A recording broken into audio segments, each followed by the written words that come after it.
मोहतरम हाजिरीन मुस्लिम किराम, पवित्र रजबेर चाँदे आज के जुमार रात्रिते पवित्र कुरआनुल करीमेर धाराबाहिक तफसीरेर मजलिसे आमरा अंशग्रहण करते पारलाम। एर जन्य शुक्रियातान बोली आलহামদুলিল্লাহ।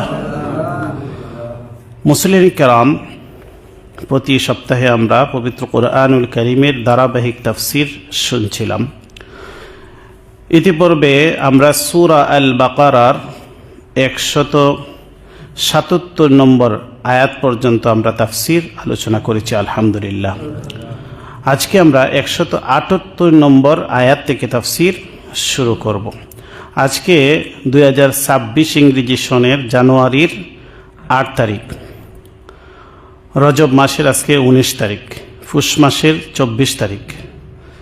अत्यंत शीतेर समय प्रचंड ठांडार मध्य आमरा अंशग्रहण करते पारलाम। आल्लाह पाक आमादेरके तौफिक दान करुन। संक्षिप्त आकारे कयेकखाना आयातेर तफसिर आमरा आलोचना करब। आज के जे आमरा जे आयात थेके शुरू करब सूरा आल बाकारार 178 नम्बर आयात। एखाने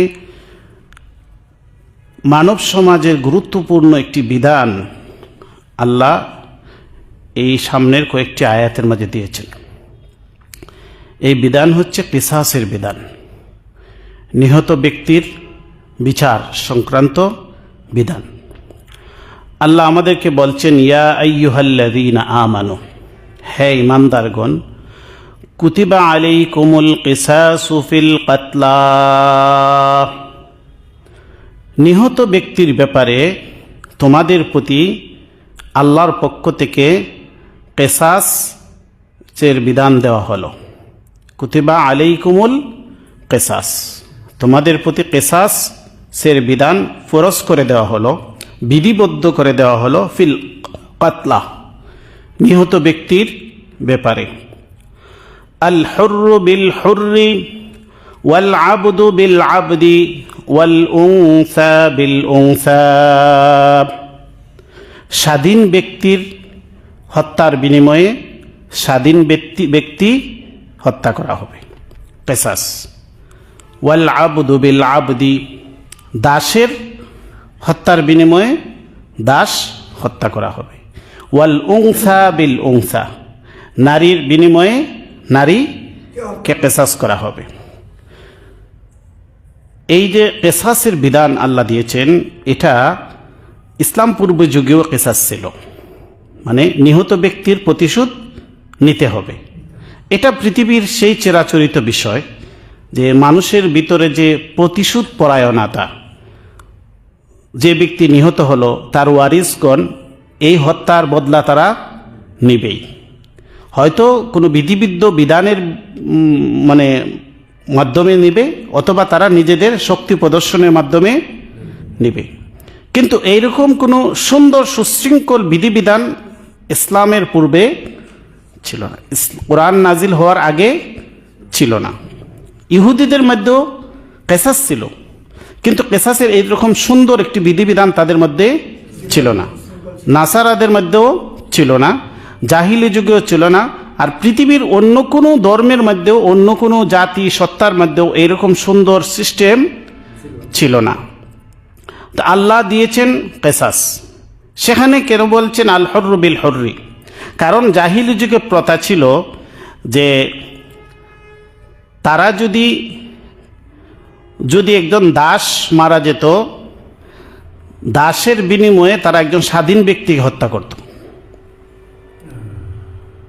আর যদি নারী মারা যেত তাহলে নারীর বিনিময়ে তারা মানে পুরুষকে হত্যা করত। মানে হত্যাকারী যদি নারী হতো তাহলে ওই নারীকে হত্যা না করে একজন পুরুষকে তারা হত্যা করত, এবং এই একজন হত্যার মাঝে তারা সীমাবদ্ধ থাকতো না।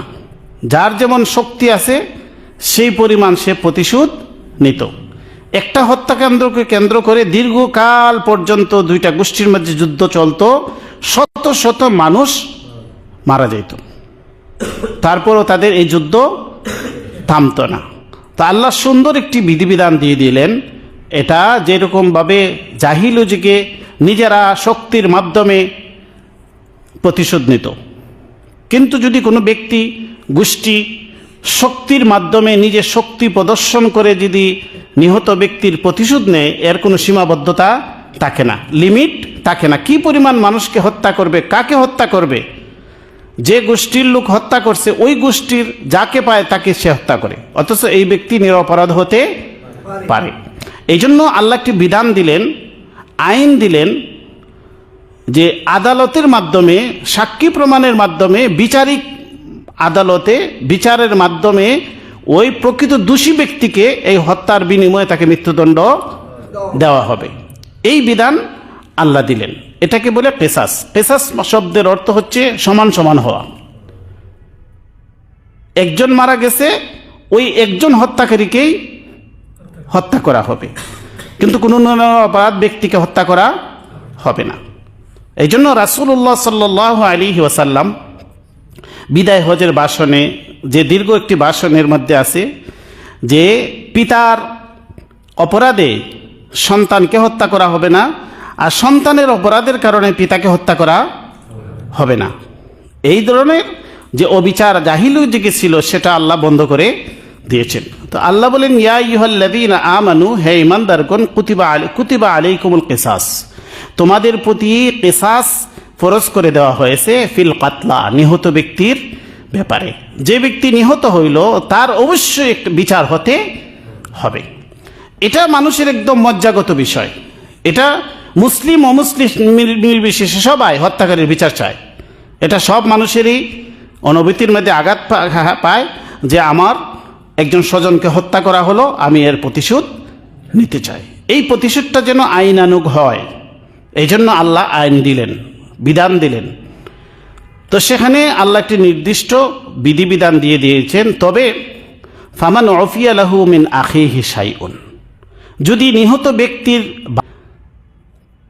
এই কিসাসের কোনো একটি অংশ ক্ষমা করে দেয়, ফাত্তিবাউম বিল মারুফ, তাহলে তোমরা প্রচলিত যে রীতি সেটার অনুসরণ করো, ওয়া আদাউন ইলাইহি বিইহসান, আর এটাকে তোমরা ইহসানের সাথে সুন্দরভাবে সেটাকে আদায় করো। এই জিনিসটা কি? দিয়ত, রক্তপণ।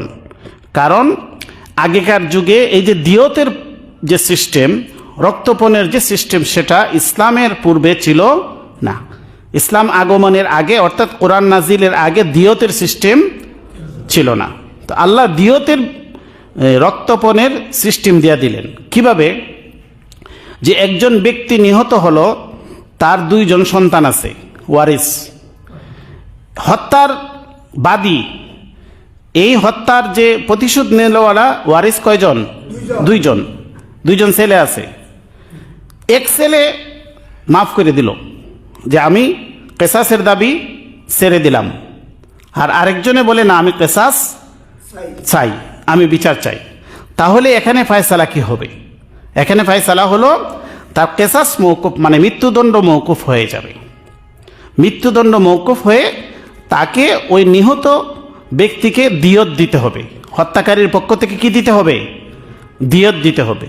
আর দিয়তের যে সম্পদটা পাবে এরা দুই ভাই সমানভাবে পাবে। তো দিয়তটা কি? দিয়ত হচ্ছে মাঝারি আকারের 100 উট অথবা সে সমপরিমাণ সম্পদ দিতে হবে। এটা হচ্ছে রক্তপণ। যেহেতু তাকে হত্যা করা হচ্ছে না, যেহেতু সে নিজের জীবন বেঁচে গেল, যদি এই নিহত ব্যক্তির পরিবার যদি রাজি হয়ে যায় যে এখানে যেহেতু একজন কি করেছে তার দাবি ছেড়ে দিছে, অতএব এটা দাবিটা দুর্বল হয়ে গেল, অথবা যদি দুজনেই ত্যাগ করে দেয়, এটা আলোচনার মাধ্যমে আদালত নির্ধারণ করে দিবে যে এই ব্যক্তি যেহেতু বাঁচতে চায় অতএব তাকে দিয়ত দিতে হবে। অথবা নিহত ব্যক্তির পরিবারের সাথে যদি ও হত্যাকারীর পরিবার সমঝোতা করে, সুলেহ করে, আর এই হত্যাটা কোন ধরনের হত্যা? এটা হতে হবে ইচ্ছাকৃত হত্যা। অনেক ধরনের অনিচ্ছাকৃত হত্যাও হয়, সেটা না। সেটা হচ্ছে অস্ত্রশস্ত্র নিয়ে পরিকল্পিতভাবে ইচ্ছাকৃতভাবে তাকে যদি হত্যা করে, আর এটা সন্দেহাতীতভাবে প্রমাণিত হয় তাহলে কেসাসের বিষয় আসবে। আর কেসাসের মধ্যে যদি কেসাস কোনো কারণে যদি তাকে হত্যার বিনিময়ে তাকে মৃত্যুদণ্ড দেওয়া সম্ভব না হয়, দুনো পরিবারে সুলেহ করে ফেলল, অথবা নিহত ব্যক্তির কোনো একজন ব্যক্তি তার দাবি ছেড়ে দিল, তখন দিয়তের প্রশ্ন আসবে। তখন দিয়তটা আদালত নির্ধারণ করে দিবে। এটার জন্য ফিকহের কিতাবে উল্লেখ রয়েছে, হাদিসের মাঝে উল্লেখ রয়েছে যে এই নিহত ব্যক্তির পরিবারকে ওয়ারিসানদেরকে 100 উট, মাঝারি আকারের 100 উট তাকে দিতে হবে। তো ধরুন আমাদের সমাজে অনেক হত্যাকাণ্ড হয় যেখানে না কেসাস হয় না মুক্তিপণ মানে রক্তপণ হয়, কোনোটাই হয় না। কেসাস ছাড়াই অনেকে কি হয়ে যায়, মৃত্যুদণ্ড ছাড়াই পার পেয়ে যায়। আর অনেক সময় আইন আদালতের ফাঁকফুকরে সে বের হয়ে যায়, অথবা রাষ্ট্র কর্তৃক সে ক্ষমাপ্রাপ্ত হয়ে যায়। কিন্তু ইসলামী নিয়ম অনুযায়ী কোনো রাষ্ট্র বা রাষ্ট্রপতি হত্যাকারীকে ক্ষমা করতে পারে না। যদি তাকে জীবন বাঁচাতে হয় তাহলে ওই নিহত ব্যক্তির পরিবারের সাথে সুলেহ করতে হবে, তারা হচ্ছে এটার হকদার। অতএব কোনো রাষ্ট্রপতির হাতে এর ক্ষমতা নাই। অতএব যে ব্যক্তি নিহত হলো, নিহতের ফ্যামিলিকে যদি কেসাস থেকে সে মৃত্যুদণ্ড থেকে বাঁচতে চায় তাহলে তাকে রক্তপণ দিতে হবে। এটাই আল্লাহ বলছেন, ফামান উফিয়া লাহু মিন আখিহি শাইউন,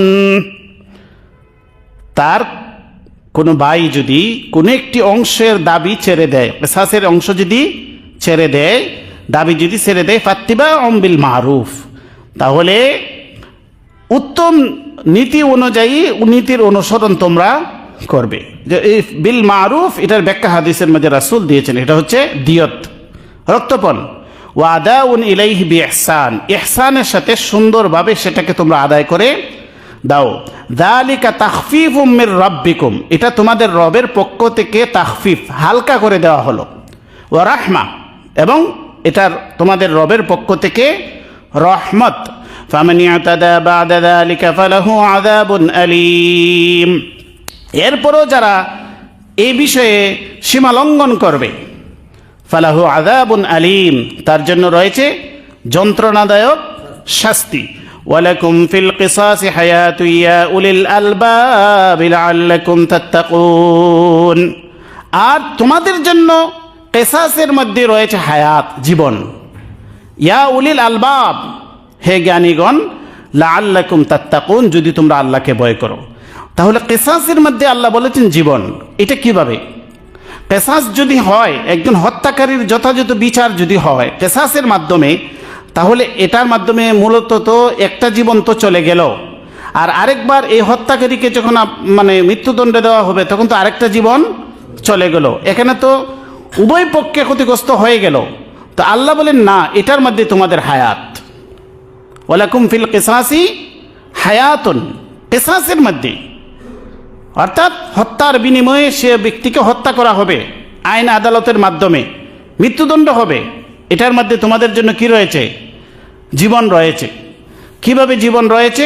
যদিও দেখা যায় একজন খুনিকে হত্যা করা হলো, একজন খুনিকে মৃত্যুদণ্ড দেওয়া হলো, কিন্তু এই বিচারটা যদি যথাযথভাবে হয়, মানুষ জানে, তাহলে হাজারো খুনি এই বিচার দেখে সে সতর্ক হয়ে যাবে যে আমি যদি এই ঘটনা ঘটাই, আমি যদি খুন করি, তাহলে আমাকেও এইভাবে মৃত্যুদণ্ড দেওয়া হবে। এর মাধ্যমে হাজারো নিরপরাধ মানুষের জীবন বেঁচে যাবে। এই জন্য আল্লাহ বলেছেন ওয়ালাকুম ফিল কিসাসি হায়াতুন, কিসাসের মধ্যে রয়েছে তোমাদের জন্য জীবন। তাহলে এই কাফির মুশরিকদের মানে তাদের প্রশ্ন মনে যে কিসাসের মাধ্যমে কিভাবে জীবন হয়, এটা তারা মানে বুঝতে চায় না, এর গভীরে যেতে চায় না। কিন্তু আল্লাহ বলে দিয়েছেন ওয়ালাকুম ফিল কিসাসি হায়াত, কিসাসের মধ্যে তোমাদের জন্য রয়েছে হায়াত। কিন্তু কাফেররা এটা মানতে চায় না। যেমন বর্তমান পৃথিবী, ওই সময়ে যেমনভাবে কাফির মুশরিকরা এবং মুনাফিকিনরা এটা নিয়ে প্রশ্ন করত, তারা খুনির প্রতি দয়া দেখাইতো, খুনির প্রতি কি দেখাইতো? দয়া দেখাইতো। এখানে মানব অধিকারের প্রশ্ন আনতো। ঠিক তেমনিভাবে এখনও পৃথিবীতে সেই ধারাটা অব্যাহত।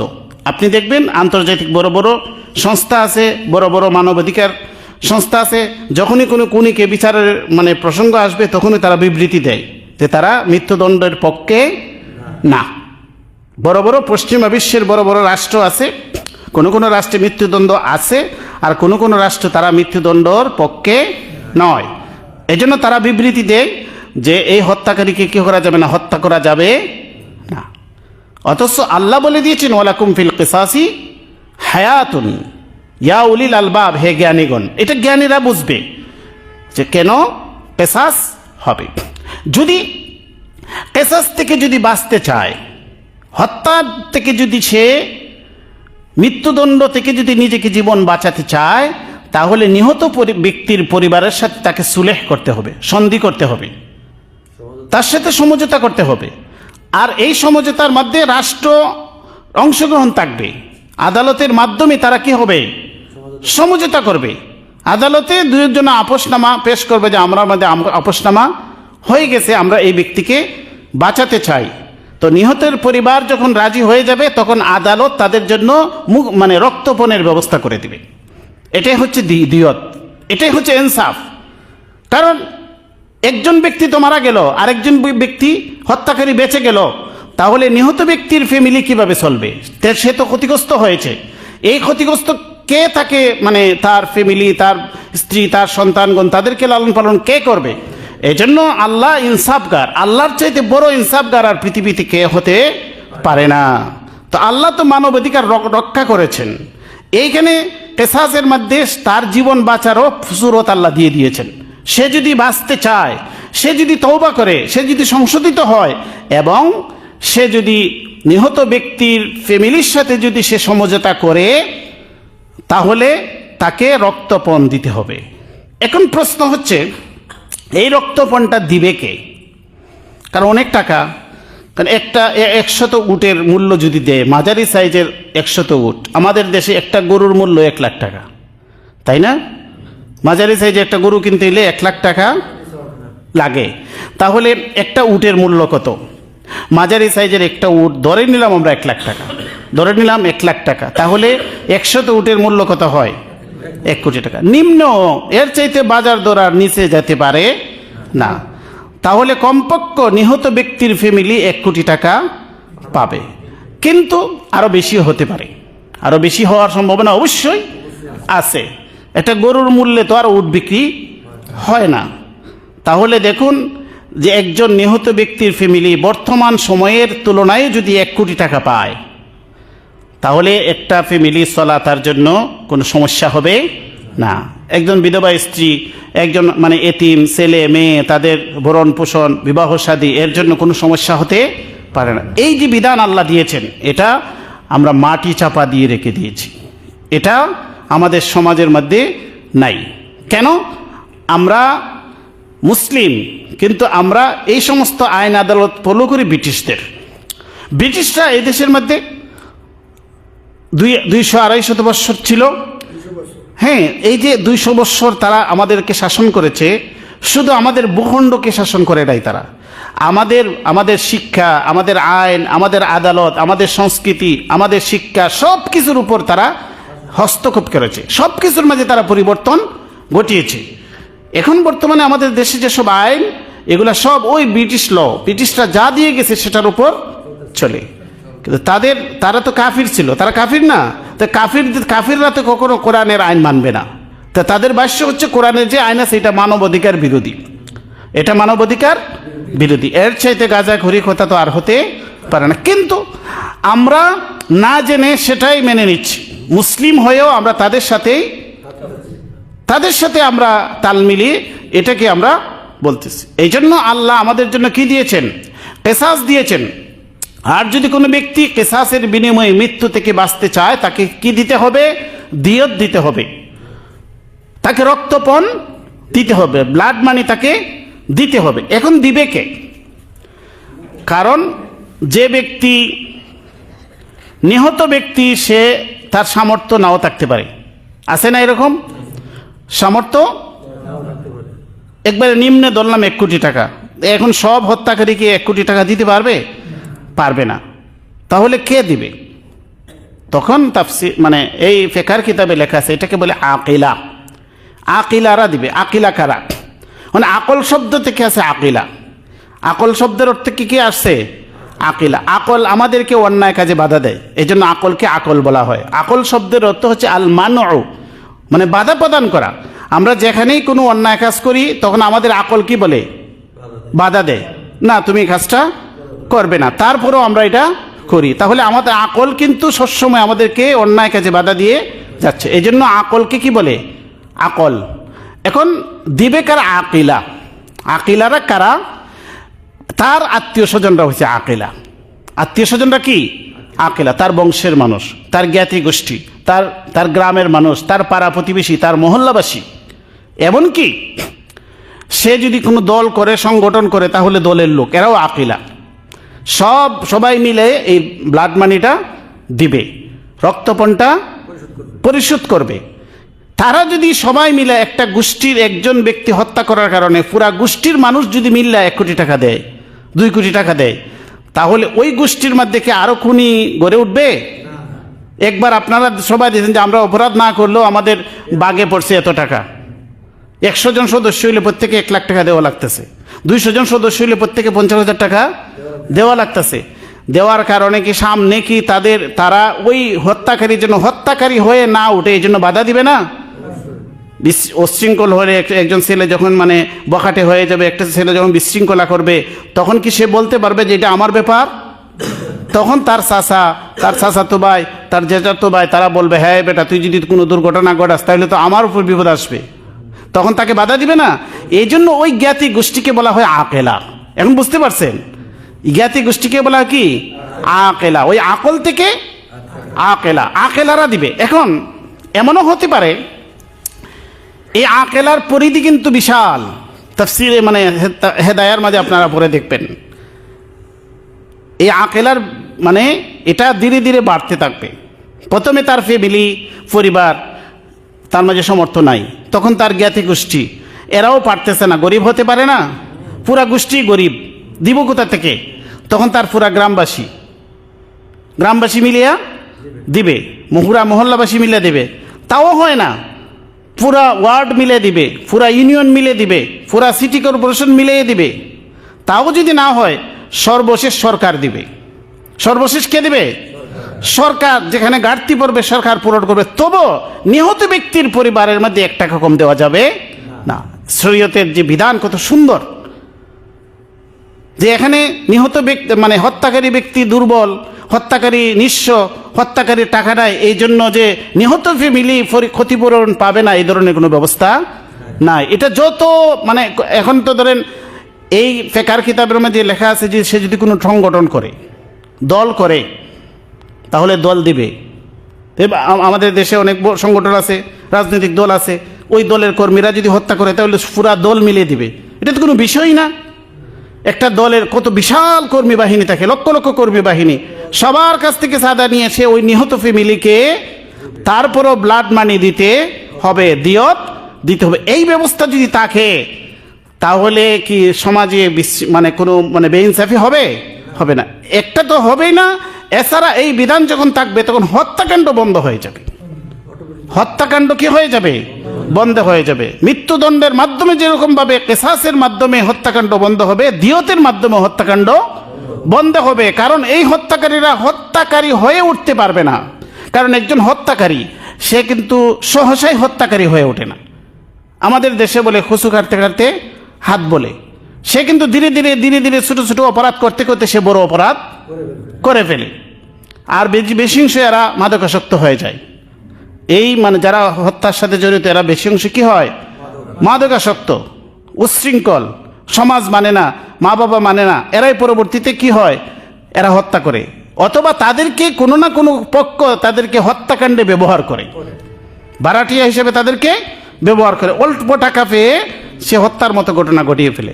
এই জন্য একটা ছেলে যেন বখাটে না হয়, একটা ছেলে যেন উচ্ছৃঙ্খল না হয়, অবাধ্য না হয়, সমাজের উপর দায়িত্ব পড়বে, গোষ্ঠীর উপর দায়িত্ব পড়বে। এই ধরনের 2-4টা ঘটনা যখন ঘটবে, নিহত ব্যক্তিকে ক্ষতিপূরণ, নিহত ব্যক্তির ফ্যামিলিকে ক্ষতিপূরণ দেওয়া হবে, তখন কিন্তু ধীরে ধীরে এই হত্যাকাণ্ড সমাজের অপরাধ প্রবণতা কমে যাবে। এই জন্য তাদেরকে বলা হয়েছে আকেলা। তো আল্লাহর বিধান আমরা আলোচনা করব, এই বিষয়গুলো কিন্তু আমরা অনেকেই জানি না, তাহলে তাফসির, কোরআনের তাফসির না শুনলে আমরা কিভাবে বুঝবো? কোথা থেকে আমরা জানবো?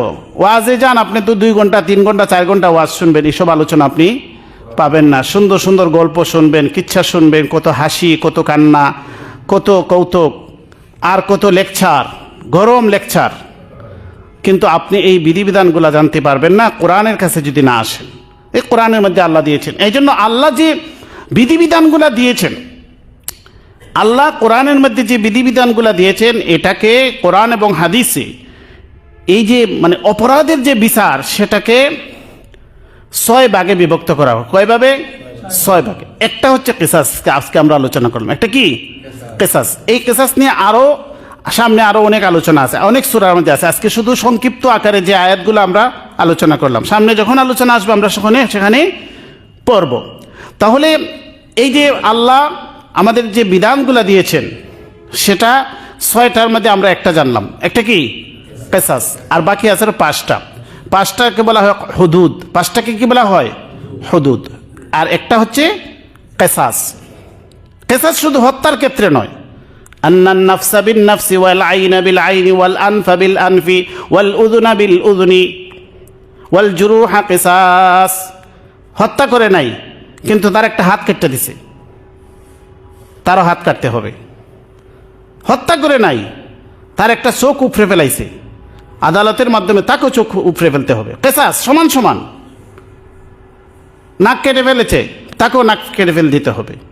আর যদি বাঁচতে চায় তাহলে সমঝোতা করতে হবে। ওই অঙ্গের জন্য আবার কি আছে? ব্লাড মানি আছে, ক্ষতিপূরণের ব্যবস্থা আছে।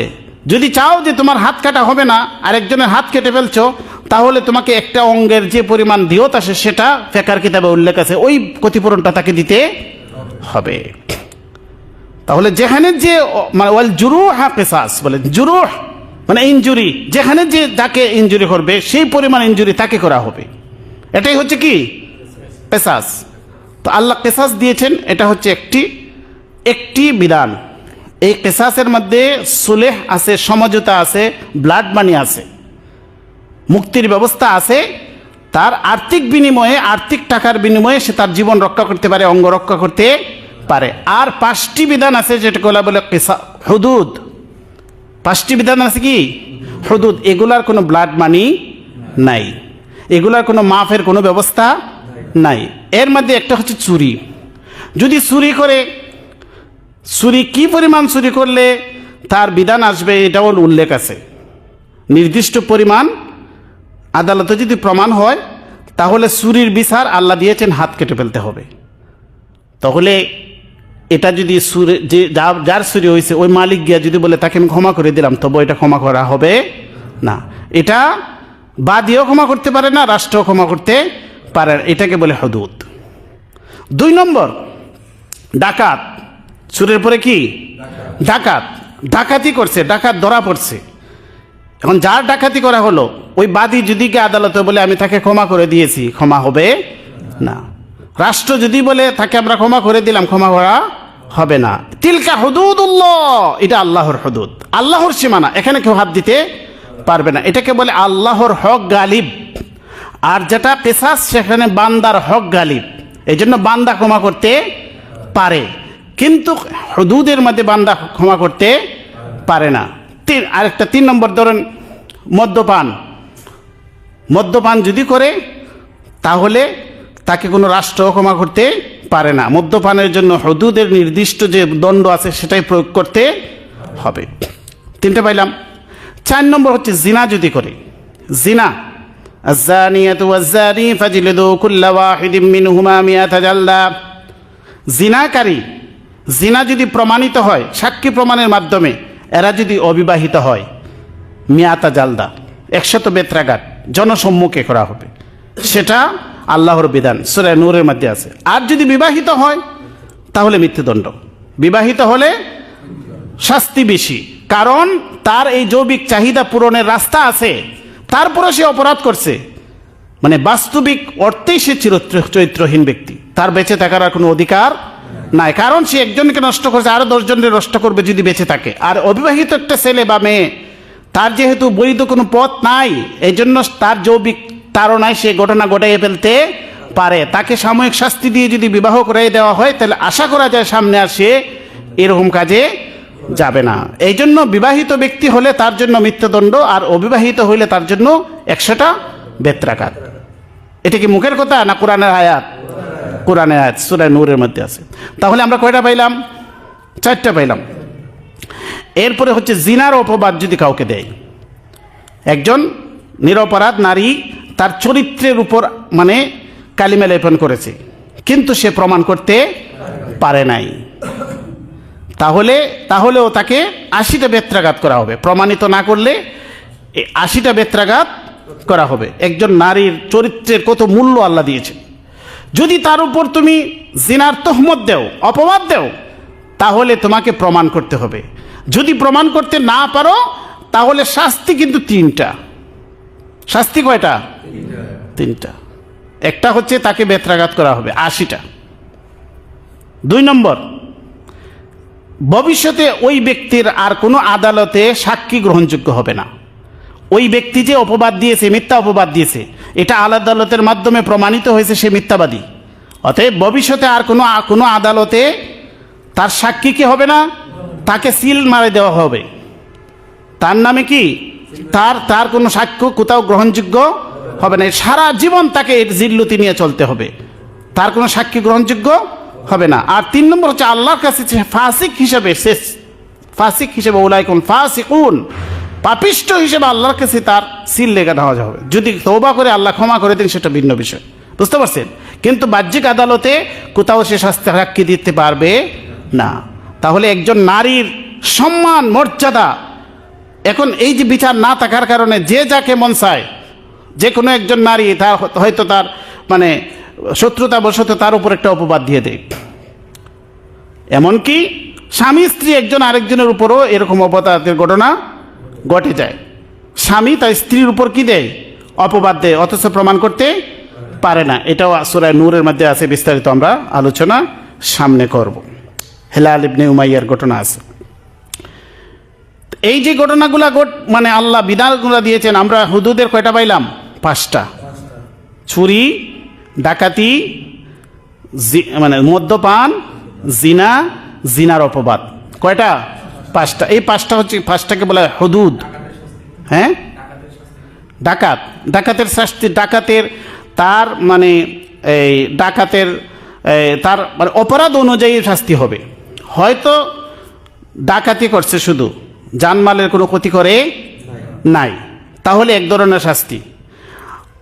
আর ডাকাতিও করছে, আবার হত্যাও করছে, তাহলে এক ধরনের শাস্তি। সেখানে মৃত্যুদণ্ড আসবে, বুঝতে পারছেন? ভিন্ন ভিন্ন আছে। প্রথমে তাকে যদি ডাকাতি করছে কিন্তু জানমালের কোনো ক্ষতি করে নাই, শুধু ডাকাতি করছে, মানুষকে মানে ত্রাস, ডর, ভয় দেখায়। একটা হলো চুরি, গোপনে চুরি করছে, আর ডাকাতি হচ্ছে সে মানে সন্ত্রাস করছে, ভয় দেখাইয়া তার কাছ থেকে টাকা পয়সা লুণ্ঠন করে নিয়ে গেছে, তখন তার ডান হাত বাম পা কেটে দেওয়া হবে। চুরি করলে শুধু হাত কেটে দেওয়া হবে, আর ডাকাতি করলে মানে একটার বিপরীত, ডান হাত বাম পা অথবা বাম পা ডান হাত কেটে দেওয়া হবে। মৃত্যুদণ্ড হবে না, যেহেতু সে হত্যা করে নাই। আর যদি হত্যা করে তাহলে কি হবে? মৃত্যুদণ্ড হবে। তাকে হয়তো চুলিতে সরাইয়া বিশেষ স্পেশালভাবে তাকে হত্যা করা হবে, এটা সাধারণ নয়। চুলিতে চড়ানো হবে, জনসম্মুখে তাকে হত্যা করা হবে। ডাকাতির বিচার এটা আলাদা, এটা সাধারণ খুনি নয়, সন্ত্রাস। এই জন্য ডাকাতির বিচার আল্লাহ ওই সূরা মায়েদার মধ্যে রয়েছে, ইন্নাল্লাযীনা ইউহারিবুনাল্লাহা ওয়া রাসূলাহু ওয়া ইয়াসআউনা ফিল আরদি ফাসাদান আন ইউকাত্তালু আও ইউসাল্লাবু আও তুকাত্তা আইদিহিম মিন খিলাফিন, তার হাত পাও বিপরীত কেটে দিতে হবে যদি ডাকাতি করে। আর ডাকাতির মাধ্যমে যদি হত্যাও করে, তাহলে তো ওই যে হত্যার কেসাস হবে। কিন্তু ডাকাতির মাধ্যমে যদি কাউকে হত্যা করে, এটা কেসাসের অন্তর্ভুক্ত নয়, এটা কেসাসের অন্তর্ভুক্ত নয়। কারণ কেসাসের অন্তর্ভুক্ত নয় কেন? কেসাস তো যদি নিহত ব্যক্তি তাকে জীবন বাঁচাইতে পারে ব্লাড মানির মাধ্যমে, কিন্তু ডাকাতি করতে গিয়ে যদি কাউকে হত্যা করে তাহলে এখানে ব্লাড মানির প্রশ্ন আসবে না। এখানে রাষ্ট্রও তাকে ক্ষমা করতে পারবে না, বাদীও তাকে ক্ষমা করতে পারবে না, তাকে মৃত্যুদণ্ড দিতেই হবে। এই জন্য এটা হুদুদ। সাধারণ হত্যা কিসাস, আর ডাকাতির মাধ্যমে হত্যা এটা কি হুদুদ। তাহলে হুদুদ আমরা কয়টা পাইলাম? 5টা। এই হুদুদের মধ্যে পৃথিবীর কারো হস্তক্ষেপ করার কোনো অধিকার নাই। সন্দেহাতীতভাবে যদি আদালতের মাধ্যমে প্রমাণিত হয় এই 5টা অপরাধ, তাহলে বাদীও যদি বলে যে আমি চোরকে ক্ষমা করে দিলাম, ডাকাতকে ক্ষমা করে দিলাম, জিনাকারীকে আমি ক্ষমা করে দিলাম, অপবাদকারীকে ক্ষমা করে দিলাম, ক্ষমা হবে না। এখানে এটা আল্লাহর হক গালিব, এই জন্য এটাকে বলা হয় কি হুদুদ। আর কিসাসের মধ্যে বান্দার হক গালিব, আল্লাহ অপশন রেখেছেন, যদি তুমি জীবন বাঁচাতে চাও তাহলে নিহত ব্যক্তিকে ক্ষতিপূরণ, নিহত ব্যক্তির ফ্যামিলিকে ক্ষতিপূরণ দিতে হবে। কিন্তু আমাদের সমাজে এটা না থাকার কারণে কি হয় যে হত্যাকারীকে তো শুধু হত্যা হতে আমরা পত্রপত্রিকায় দেখি যে হত্যা হয়েছে, চাঞ্চল্যকর ঘটনা, জনসম্মুখে দিন দুপুরে হত্যা হয়েছে, গ্রেপ্তারও হয়েছে, কিন্তু বিচার দেহ হয় কবে আমরা জানি না। বিচার হয় কি না এটা আল্লাহ ভালো জানে। কোথায় বিচার হয় নাকি কিছুদিন পরে জামিনে বেরিয়ে যায় সেটাও আমরা জানি না। এরকম অনেক ঘটনা ঘটে, হত্যাকারী এরকম ঘটনা ঘটছে যে সে কিছুদিন পরে জামিনে মুক্ত হয়ে আবার হত্যাকাণ্ড ঘটাইছে, আবার হত্যাকাণ্ড ঘটাইছে। এই জন্য আল্লাহ কোরআনের মধ্যে যে বিধানগুলা দিয়েছেন এগুলা আমাদেরকে জানতে হবে। আমাদের মধ্যে এক অ্যালার্জি হচ্ছে যে আরে বাবা এটা আলোচনা করলেও হয়তো আমাকে কেউ দূরে ফেলবে। আমরা আলোচনা করতে হবে, এটা আমাদের অধিকার, এটা আল্লাহর বিধান। আমাদের সমাজে আছে না নাই সেটা ভিন্ন বিষয়, থাকতে হবে। আমরা মুসলিম সমাজ, আমরা তো মানে আমাদের দেশে মুসলিম না, তাহলে মুসলিম সমাজে আল্লাহ যে বিধান দিয়েছেন, আল্লাহ যে আইন দিয়েছেন, আল্লাহ যে কোরআনের মানে যে বিধানগুলা এগুলা বাস্তবায়িত হোক সেটা আমরা চাই। প্রত্যেকটা মুমিনের মনের আবেগ আগ্রহ সেটা থাকতে হবে যে এটা যদি বাস্তবায়িত হয় তাহলে এটা আমাদের জন্য ভালো না, অবশ্যই ভালো। এগুলা হচ্ছে হুদুদ এবং কিসাস। বাকি আরও অপরাধ আছে না, আমরা 2টা না জানলাম। একটা হলো হুদুদ 5টা অপরাধ সুনির্দিষ্ট, একটা কিসাস এক ধরনের অপরাধ, তাইলে কয়টা পাইলাম? 6টা। আরও অপরাধ নাই, এটাকে বলে তাজিরাত। এটাকে কি বলে? তাজিরাত। তাজির মানে এইগুলার মানে কি শাস্তি হবে। এই জঘন্য 6টি অপরাধ, জঘন্য 6টি অপরাধ, এর বাহিরেও অপরাধ আছে না, এগুলাকে বলে তাজিরাত, এগুলার বিচারকে বলে তাজির। এটা সমসাময়িক বিচারকরা, আইন আদালত, সংসদ, মানুষ মিলে এটা নির্ধারণ করবে। এটা আল্লাহ মানুষের উপর ছেড়ে দিয়েছেন, মানুষের উপর কি ছেড়ে দিয়েছেন। ওই তাজিরাতগুলো নির্ধারণ করবে পার্লামেন্ট, আদালত, আইন বড় বড় মানে মানে জ্ঞানী গুণী বুদ্ধিজীবী আইন বিশেষজ্ঞরা, তারা বিশ্বের কোন দেশে কি আইন আছে এগুলো পর্যালোচনা করে সেটার জন্য তারা মানুষে এগুলা বিধান করবে। এটা আল্লাহ নির্ধারণ করে দেন নাই। আর গুরুত্বপূর্ণ এই 6টি অপরাধ আল্লাহ কোরআনের মধ্যে, হাদিসের মধ্যে এটা দিয়েছেন। কোরআনের মধ্যে 5টা মানে শাস্তি স্পষ্ট দিয়ে দিয়েছেন, 6টা আমরা জানলাম না। আর মদ্যপানের শাস্তি কি হবে? মদ্যপান হারাম, এটা অপরাধ, কিন্তু এটা শাস্তি কি হবে কোরআনের মধ্যে নাই, এটা হাদিসের মধ্যে আছে। তাহলে আমরা এই 6টা জঘন্য অপরাধের মধ্যে 5টা কোরআনের মধ্যে আছে, আর একটা কোথায় আছে? হাদিসের মধ্যে আছে। কোনটা? মদ্যপানের শাস্তি। আর বাকি 5টা কোরআনের মধ্যে যে চুরির বিধান, আস-সারিকু ওয়াস-সারিকাতু ফাকতাউ আইদিয়াহুমা জাযাআম বিমা কাসাবা নাকালাম মিনাল্লাহ, চুরিটা পাইলাম। ডাকাতি, ইন্নাল্লাযীনা ইউহারিবুনাল্লাহা ওয়া রাসূলাহু ওয়া ইয়াসআউনা ফিল আরদি ফাসাদান আন ইউকাত্তালু আও ইউসাল্লাবু আও তুকাত্তা আইদিহিম, তাকে হত্যা করো অথবা চুলিতে চড়াও অথবা বিপরীত কেটে দাও, এটা হচ্ছে অপরাধ অনুযায়ী। তাহলে আমরা 2টা পাইলাম, তাই না? তারপরে জিনা, আয-যানিয়াতু ওয়াজ-যানি ফাজলিদু কুল্লা ওয়াহিদিম মিনহুমা মিয়াতা জালদা, 3টা পেয়ে গেলাম। তারপরে যদি কি করে, তাকে যদি অপবাদ দেয়, ওয়াল্লাযীনা ইয়ারমুনাল মুহসানাতি সুম্মা লাম ইয়াতু বিআরবা'তি শুহাদা ফাজলিদুহুম 80 জালদা ওয়ালা তাকবালু লাহুম শাহাদাতান আবাদা উলাইকা হুমুল ফাসিকুন। কোন সতী সাধবী নারীকে যদি তার চরিত্রের উপর যদি তহমত দেয়, অপবাদ দেয়, অথচ 7জন সাক্ষী উপস্থাপিত করতে না পারে। দেখুন সাধারণ ক্ষেত্রে সাক্ষী 2জন হইলেও হয়, কিন্তু এখানে একটা নারীর চরিত্রের জন্য 4 জন সাক্ষীর প্রয়োজন। চরিত্রহীনা প্রমাণিত হলে এত কঠিন বিষয়। জিনা প্রমাণিত করতে হলে 4 জন সাক্ষীর প্রয়োজন। কেন? এটা একটা নারীর সম্মানের বিষয়, ইজ্জতের বিষয়। আল্লাহ কত কঠোরভাবে দিয়েছেন। এত সহজ নয় যে একজন নারীকে ধরে এনে আপনি শাস্তি দিয়ে দিবেন, এত সহজ নয়। খুবই বিরল ঘটনা, এগুলো প্রমাণ করা খুব কঠিন। এজন্য আল্লাহ কঠিন করে দিয়েছেন। তে এই জন্য বুদ্ধিজীবীরা চিন্তা করে যে যদি সমাজের মাঝে যদি চুরির জন্য যদি হাত কাটা হয়, তাই সমাজের মাঝে শুধু মানে আতুর ল্যাংড়া লুলায় পাওয়া যাব। চুরি ডাকাতির জন্য বিচার হবে না, তাহলে হাত কাটা হবে, পা কাটা হবে। এটা বুঝে না যে আসলে চুরি বন্ধ হয়ে যাবে। হাত কাটা লোকের সংখ্যা বাড়বে না, বরং চুরি কি হয়ে যাবে? বন্ধ হয়ে যাবে। একটা যদি ঘটে, হাজারো মানুষ তাকে দেখে নাকালাম মিনাল্লাহ, এটা আল্লাহর পক্ষ থেকে দৃষ্টান্ত। এই দৃষ্টান্ত থেকে হাজারো মানুষ, লক্ষ মানুষ চুরি ছেড়ে দেবে, হাজারো মানুষ ডাকাতি ছেড়ে দেবে, হাজারো মানুষ খুন করা ছেড়ে দেবে, হাজারো মানুষ জিনা ছেড়ে দেবে, হাজারো মানুষ নারীর উপর অপবাদ দেওয়া ছেড়ে দেবে, হাজারো মানুষ মদ্যপান ছেড়ে দেবে। তারা উল্টা বুঝে। এজন্য আল্লাহ বলেছেন, ইয়া উলিল আলবাব, হে জ্ঞানীগণ, গভীর থেকে চিন্তা করো। তো এইসব বিধান যদি থাকে, তাহলে আতুর ল্যাংরা লুলা বাড়বে না, বরং অপরাধ কমে যাবে। অপরাধ কি হয়ে যাবে? ন্যূনতম যেসব দেশে, আরব দেশের যেসব দেশে এখনো কিছু কিছু এই যে হুদুদ কিসাসগুলো আছে, ওই সব দেশে দেখেন চুরি ডাকাতি ছিনতাই হত্যা কম। আমাদের দেশ থেকে কম না? বহু কম। যদিও তারা পরিপূর্ণ মানে ইসলামের উপর না, কিছুটা হইলো তাদের মধ্যে আছে। সাম্প্রতিক আরও কিছু দেশ, আমি নাম বললাম না, ওইগুলাতে তারা এগুলো বাস্তবায়ন করছেন, যার কারণে এত উচ্ছৃঙ্খল বিশৃঙ্খল দেশের মধ্যে কোনো বিশৃঙ্খলা নাই, মারামারি হানাহানি নাই, খুন খারাপি নাই, চুরি নাই, ছিনতাই নাই, ডাকাতি নাই। আপনি যান ওইসব দেশে সফর করেন, কেউ কাউকে মানে চুরি করবে না, ডাকাতি করবে না। কেন?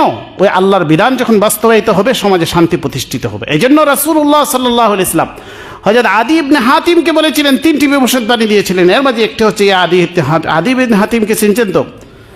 আরবের সবচাইতে যে মানে দানবীর ব্যক্তি ছিল হাতিম তাই, নাম শুনছেন না? এই হাতিম তাই ছেলে আদী ইবনে হাতিম, তিনি ইসলাম গ্রহণ করেছিলেন, নতুন মুসলমান হইলেন, মদিনাতে আসলেন, আইসা দেখলেন যে মানুষ আইসা বলতেছে, ইয়া রাসূলুল্লাহ, আমরা তো ডাকাতের ভয়ে আমরা ঘুমাইতে পারি না। আরেক পক্ষ বলতেছে, ইয়া রাসূলুল্লাহ, দারিদ্রতার ভয়ে, দারিদ্রতার কারণে তো আমরা জীবনযাপন করতে পারতেছি না। তাইলে সেখানে শান্তি নাই, চুরি ডাকাতি, হ্যাঁ, এগুলা এইসব পরিস্থিতি যখন দেখলেন, রাসূলুল্লাহ সাল্লাল্লাহু আলাইহি ওয়াসাল্লাম আদী ইবনে হাতিমকে বললেন, ইয়া আদী ইবনে হাতিম, তুমি যদি বেঁচে থাকো, তোমার হায়াত যদি দীর্ঘ পাও, তাহলে তুমি দেখবে ওই ইরাকের হেরা থেকে একজন নারী উট সোয়ারি হয়ে সে মক্কা জিয়ারতের জন্য, হজের জন্য আসবে, 1000 মাইল পাড়ি দিয়ে আবার সে নিরাপদে তার জায়গায় ফিরে যাবে। এই নারীর দিকে কেউ চোখ থেকে তাকাবে না, এরকম একটা শান্তির পরিবেশ আসবে। তারপরে তুমি দেখবে যে মানুষের মধ্যে এত সমৃদ্ধি আসবে যে মানুষ জাকাতের টাকা নিয়ে ঘুরবে, জাকাত গ্রহীতা খুঁজে পাবে না। তুমি দারিদ্র দেখতেছো, এই দারিদ্র থাকবে না। তুমি অশৃঙ্খলাতে দেখতেছো, চুরি ডাকাতি দেখতেছো, এগুলা থাকবে না। তারপরে তুমি দেখবে মানুষের মধ্যে এত সমৃদ্ধি আসবে। কেসরা, পারস্যের বাদশাহ কেসরার ধনভাণ্ডার মুসলমানদের হাতে আসবে। আদী ইবনে হাতিম বলেন, তার জীবনের শেষ প্রান্তে রাসূলের যে ভবিষ্যৎবাণীগুলো বলছেন, আমি 3টার 2টা প্রত্যক্ষ করছি। একটা হচ্ছে পারস্যের কেসরার ধনভাণ্ডার যখন লুণ্ঠন করা হয়, মুসলমানদের হাতে যখন কেসরার পরাজয় ঘটে, পৃথিবীকে 2টা পরাশক্তি শাসন করত, একটা হচ্ছে পারস্য, একটা হচ্ছে রোম। দুটা পরাশক্তি মুসলমানদের হাতে পরাজিত হয়েছে, আমি একদিন বিস্তারিত বলেছি। কেসরার যেদিন পরাজয় ঘটে, কেসরার ধনভাণ্ডার যেদিন লুণ্ঠন করে মুসলমানরা নিয়ে আসে, সেই দিন সেই অভিযানে আমি নিজেও উপস্থিত ছিলাম, আদী ইবনে হাতিম বলেন। এবং আমি নিজেও দেখেছি ওই কেসরার যেখানে রাজধানী ইরাকে, সেখানেই ছিল হেরা নগরী। এত শান্তি প্রতিষ্ঠিত হয়েছিল। হযরত সাদ ইবনে আবি ওয়াক্কাস রাদিয়াল্লাহু তাআলা আনহুর নেতৃত্বে পারস্য বিজয় হয়েছে, কেসরার ধনভাণ্ডার বিজয় হয়েছে।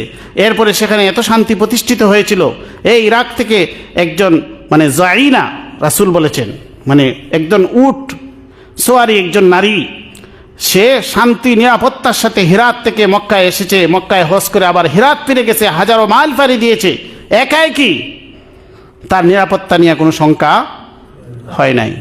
আদি ইবনে হাতিম বলেন, আমি তো সেই যুগ পাই নাই, তোমরা হয়তো পাইবা যে জাকাতের টাকা নিয়ে মানুষ ঘুরবে কিন্তু জাকাত গ্রহীতা পাওয়া যাবে না। সেটা উনি জীবদ্দশায় দেখে যাননি, কিন্তু হযরত উমর ইবনে আব্দুল আজিজ রাদিয়াল্লাহু তাআলা আনহু, দ্বিতীয় উমর যাকে বলা হয়, হযরত উমর ইবনে আব্দুল আজিজের আমলে সেই ঘটনা ঘটেছে। সেখানে কোনো দরিদ্র মানুষ ছিল না, শুধুমাত্র সারা দেশে তিনি জাকাতকে মানে জাকাতের বিধানকে তিনি বাধ্যতামূলক করেছিলেন। সব ধনী মানুষের জাকাত হিসাব করে গরিবদের মাঝে দিয়ে দিয়েছেন, পরের বছর গিয়ে জাকাত গ্রহীতা পাওয়া যায় নাই, সবাই সাহেবে সম্পদ হয়ে গেছে, সবাই জাকাতের মানে জাকাত দেওয়ার উপযুক্ত সম্পদের মালিক হয়ে গেছে। সেটা ঘটেছে, বুখারীর ঘটনা, আমি একদিন বিস্তারিত আপনাদেরকে বলবো এটা। তাহলে আল্লাহ যে শান্তির কথা বলেছেন, সমাজে শান্তি প্রতিষ্ঠিত হবে, সমাজে অপরাধ প্রবণতা বন্ধ হবে, সেটা পরীক্ষিত সত্য, বাস্তব সত্য। আমরা গ্রহণ না করার কারণে আমরা অশান্তিতে আছি। আল্লাহ পাক রব্বুল আলামিন আমাদেরকে আমলে তৌফিক দান করুন। ওয়া আখিরু দাওয়ানা আলহামদুলিল্লাহ।